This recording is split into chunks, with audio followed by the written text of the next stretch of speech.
Welcome to the first episode of the Moulder Mentality. This is going to be a journey, but it is going to be a well worth journey for you. I promise.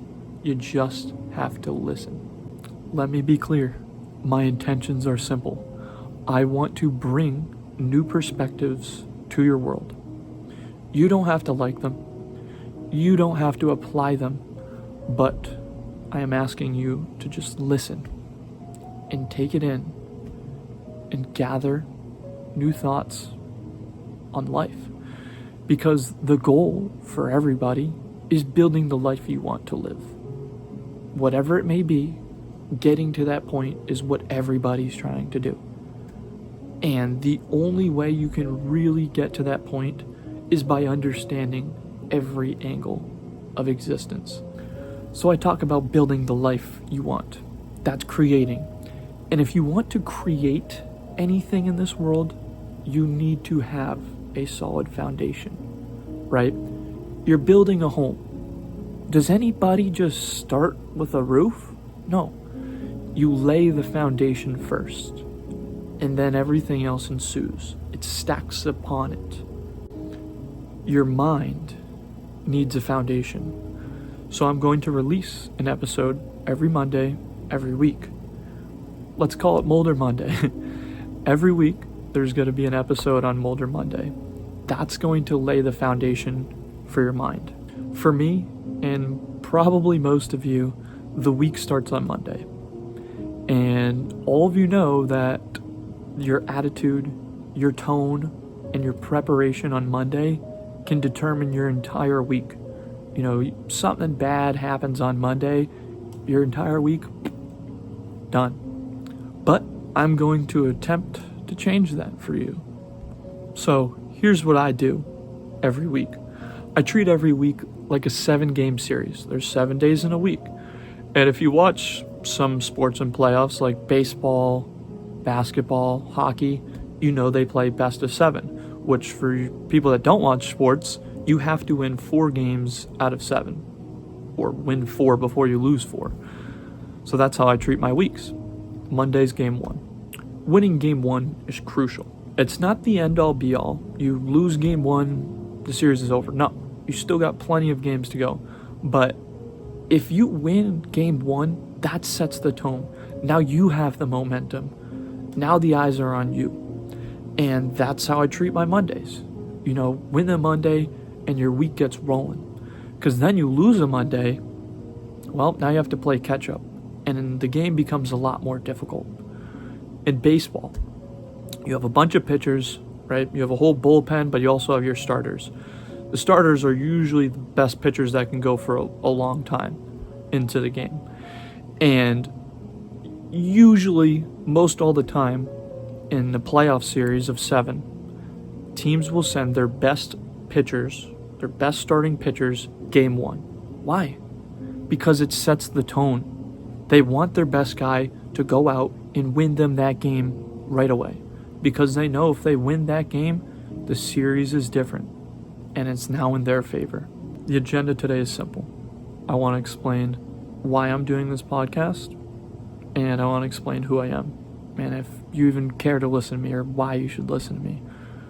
But before, I need to get into my sponsorship read for today. Today's video is sponsored by Kalshi. Nah, I'm kidding. I ain't no sellout. I care about humanity. I've realized that life is bigger than me. It's bigger than you. It's bigger than all of us. What we can do is help the human species as a collective. And that starts as an individual. And I've sat back and observed my whole life up until this point, but I don't like the direction humanity as a whole is going. We've come pretty far. We've done a lot of incredible things, but we've now hit a peak, in my opinion. And I think it's going in the wrong direction. And it's time to fix that. And the biggest problem is what I mentioned right away, is not having enough angles in life. And here's what I mean by that. So let's say you're a Lakers fan and you're scrolling on TikTok and you see a Lakers post. Oh, I like it. Nice. Keep scrolling, more Lakers stuff, keep liking it. The second you see a Celtics post, and for those of you who don't know, the Lakers and Celtics are rivals. You see a Celtics post, you say, oh, no, get that out of here. I don't want to see that. And see what just happened there? You only see what you want to see. You don't even want to listen to the other side. You just want to see what you want to see. And that's the problem with humanity. Most people, they just go their whole life seeing what's been told to them very early, and they just build upon that. For example, most people in their homes have been raised one political party, right? And most all of the time, I'm already getting political, but most all of the time, the kids end up being of that same party, right? And a lot of it is because of the subtlety, when you're a kid, like things that are just talked about, and then growing up, that's the beliefs you build on. And that's the problem, is we go through life with confirmation bias. And confirmation bias is when you have a thought and you only want to hear things that build upon that thought. For example, you like Trump. You're only going to listen to things that make Trump look good. If you hate Trump, you're only going to listen to things that make him look bad, right? Instead of just seeing the bigger picture. And that's what we don't do anymore as humans. We don't look for the bigger picture for everything. We just look for what we want to see. And that's why there's wars. That's why corporations are taking over this world. That's why there's unnecessary killing, because everybody's just in their own tunnel and they don't want to see the other side. They just want to fight. And I have a tough time with it, but I'm trying to get better. But a lot of people, I guarantee you can think of people right away where you talk to them and you're arguing with them and it goes nowhere. What are we doing? I'm just talking to somebody to just say my point, they say theirs, and we don't get anywhere. What are we doing from that? We're just saying what we believe to say it. Nothing comes from that. We don't try and actually share perspectives, take it in. It's okay to disagree. It's okay to disagree. But what's not okay is not even listening. Is just shunning it out and just trying to say what you want to say. Listen. Take it in. Because sometimes what they're saying actually might make more sense. And that's what we need to fix. And that's what I'm trying to do here. Because on social media, what you see is a fabrication of existence. And you also see things you want to see. But what you really see is just the highlights of life. You see the person that got to the top of the mountain. You see the person that got that Lambo. But what you don't see is the guy that's working every single day to get up that mountain. You don't see the guy that doesn't make it to the top. You don't see the guy that doesn't get the Lambo, because why would they post it? Why would somebody post, say, I'm $10,000 in debt? No, somebody's going to post if, my business is successful. And now it's completely corrupting the human mind. Everybody's on social media. Everybody's got a problem. And even outside of it, it's still just ingrained in people's minds where if you don't have instant success, you suck. Or if you don't climb the mountain tomorrow, you suck. What are we doing? And that's what I'm trying to bring into you, is understanding that that's not how reality was ever supposed to be. We weren't supposed to see the top of Everest, We weren't supposed to see that stuff. And it's overwhelming, but it doesn't have to be if you just shift how you see it. And that's why I want to share my story. A real journey. An authentic experience, because that's what we're lacking. And trust me, I have probably the biggest aspirations out of anybody you'll ever know. I promise you.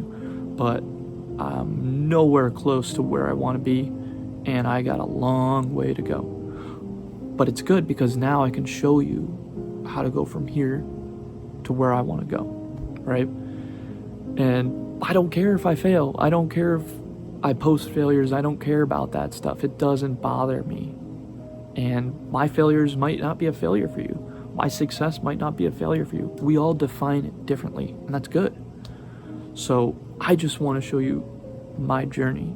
I just want to get into my background. Give you some context so you don't have to ever hear me recapping about this stuff ever again. 23 years old as of like a week ago. I grew up in Massachusetts my entire life. Southern Mass. Not like the Boston area.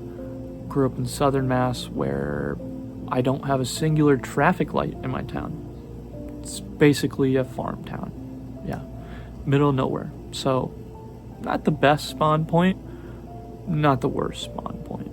I grew up relatively poor. I didn't come from the projects or anything, but money was not in abundance for me growing up. You know, we'd go out on the road and we'd ask for McDonald's and couldn't even get McDonald's because we couldn't afford it. So we never went out to eat, stuff like that. Did not have money growing up. So I had to learn a lot of harsh lessons young. I started working when I was 14. Nobody else had to get a job except for like a few other people. But I was always furious because I had to pay for things. At 14, none of my friends did. You know, I'd go out, hang out, get ice cream. I'd have to pay for my own money. And all my other friends, they got like $20 from their mom. I was like, man, what the hell? Why don't I get $20? And looking back, it molded me into who I am today. I'm appreciative of it. But at the time, it was very frustrating for a 14-year-old to have to literally pay for everything on themselves. And I don't think I would have gotten to where I am today if I didn't have the smarts to do it. And that's why I preach, gain intelligence, keep learning. From day one, I was always ahead of the curve.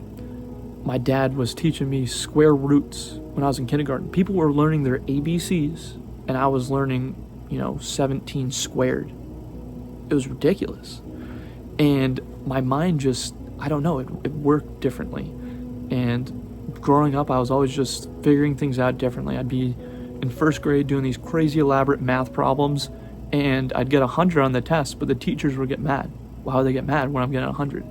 Oh, you didn't show your work. Like, I just did it all in my head. It was easy. No, you got to show your work. And I get the point of it. But from my end, I was like, I know what I'm doing. I know the answer. It took me 2 seconds to figure it out in my head. There was a point where I was in 3rd grade and I was sitting in 7th grade classes, right? I've just always been ahead of the curve. And, I got to high school. I was a 4.0 student, honors, student government, in sports year round. It was easy. I never really even thought about anything. I never really tried. So I always thought I was super smart. I thought I was the smartest person in the world. And I ended up getting a really good scholarship to go to a private business college in Rhode Island, Bryant University. And then I got to college and realized I knew nothing. The motor systems of how I would learn, that was always there, still is. But in terms of what I actually knew in this universe, in this world, I knew nothing. And it all changed. I was always a math guy, right? I was telling you earlier, my square roots and stuff like that. I always understood calculation. So that's what I wanted to do. I just wanted to do something where I'd have to be calculating and working with numbers. So at a business college, around me, just hearing all the business terminology, the stock market, financial equations, stuff like that, I started to get fascinated. I never even knew what any of this stuff was. I didn't come from a business family. I didn't really know what this stuff was. And it just started opening my eyes. And I was like, whoa, business is everything. And if you haven't gotten to that point, it is very eye-opening. Especially the route I went down, more so of the marketing route. And once you understand that business runs this world, every little instance in your life, from the bed sheets, the food you eat, breakfast, most important meal of the day, that was a marketing slogan. Everything is business. It's insanity, right? And you realize that you have no control in your life. And that's a scary thought. And it's brought me down a million different rabbit holes. And I've now finally started to really learn what's going on this planet. Stuff I had no clue about. Never even would have thought about. And now I know. You want to have serious wealth, business. They operate on a different plane because there's all sorts of loopholes when things are business. You have your personal and you have your business. And when you do things in a business world, there's a lot of loopholes. There's a lot of tax loopholes. There's a lot of write-offs you can do. And that's how the wealthy keep their money, right? When people talk about taxing the rich, and I'll get into that another day, but when you talk about that, right, these people that own businesses, the real wealthy people that own businesses, they know how to get into lower tax brackets so they don't have to pay it. So it doesn't even affect them, right? No matter if you want to keep raising it or not. You want to know who it affects? Teachers, lawyers, surgeons, doctors, the people that shouldn't be getting screwed over. That's who would get screwed over, right? It's a whole bigger concept, but the main thing I'm trying to say is business people operate on a different plane. It is insane. It's a new world, right? And now I've been in this realm for a good 5 years now, but before I had no clue the immensity of it, and now I do. So you ask me, what the hell do you do for work? How do you make money? I ain't no rich person at all. I'm not saying that. But I know a lot about money. I know what to do with it. And that's why I live the life I do now, which is a whole other story. So, I mean, I guess to get into it, after college, I got my bachelor's degree in business, and I was going to do a 2 years master's plan, and it was going to be for free. But the program I was going to do ended up getting moved, and that kind of threw my whole plan in a wrench, but it ended up being for the better. And I'll reference it a lot down the line, but things work out the way they're supposed to. And it's hard to see it in the moment, but they do in the long run. So for work, I've been refereeing as a soccer ref for the past 10 years. The job I started at 14 has been nice because it's a gig job. I get to work whenever I want to, or I never have to, and I still have my job. It's nice. Granted, I like working a lot because it's a weekend thing, and I, make $1,000 in a weekend if I want to. That's a pretty good gig. I also work in camera work. Same thing. It's a gig job. I pick it up when I want to. And for 4 years at Bryant, I worked inside the athletic department, got to see a lot of business operations, and it was nice. As a student worker, I got to do a lot of things, and I got a lot of experience. But the gig job life has kind of corrupted me because I've had freedom my entire life. I've been able to work when I want, not work when I want. I could take a week off and just lay out in the sun, or I could go make $1,000 in a weekend. And the thing about me is I'm very smart with my money, so $1,000 can last me a month, more. So I don't really need to, be grinding every single day. And that's a problem, but it's also not.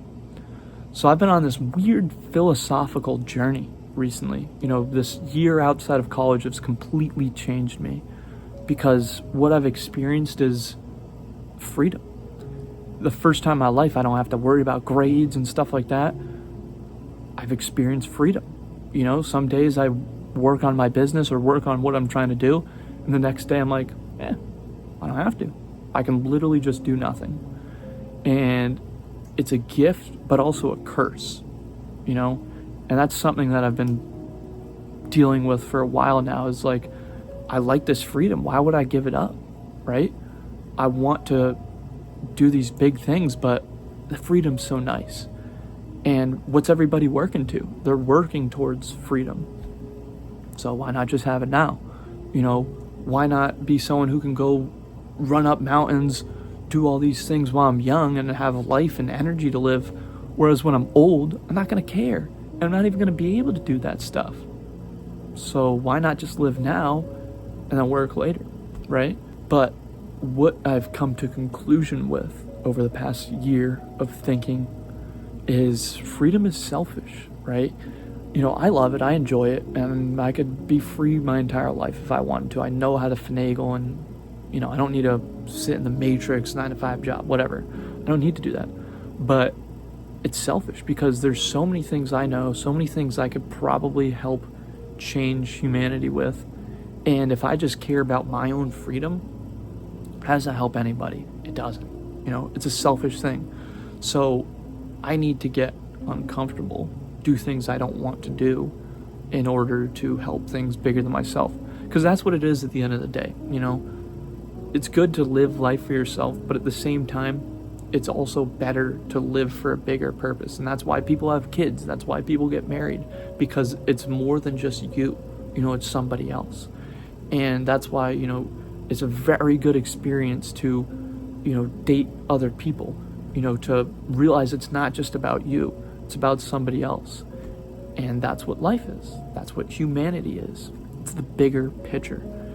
And I gotta give up my freedom. It's time. Now you understand my mind, my motives a little bit more, so now we can go forward. If you've made it to this point, I appreciate you.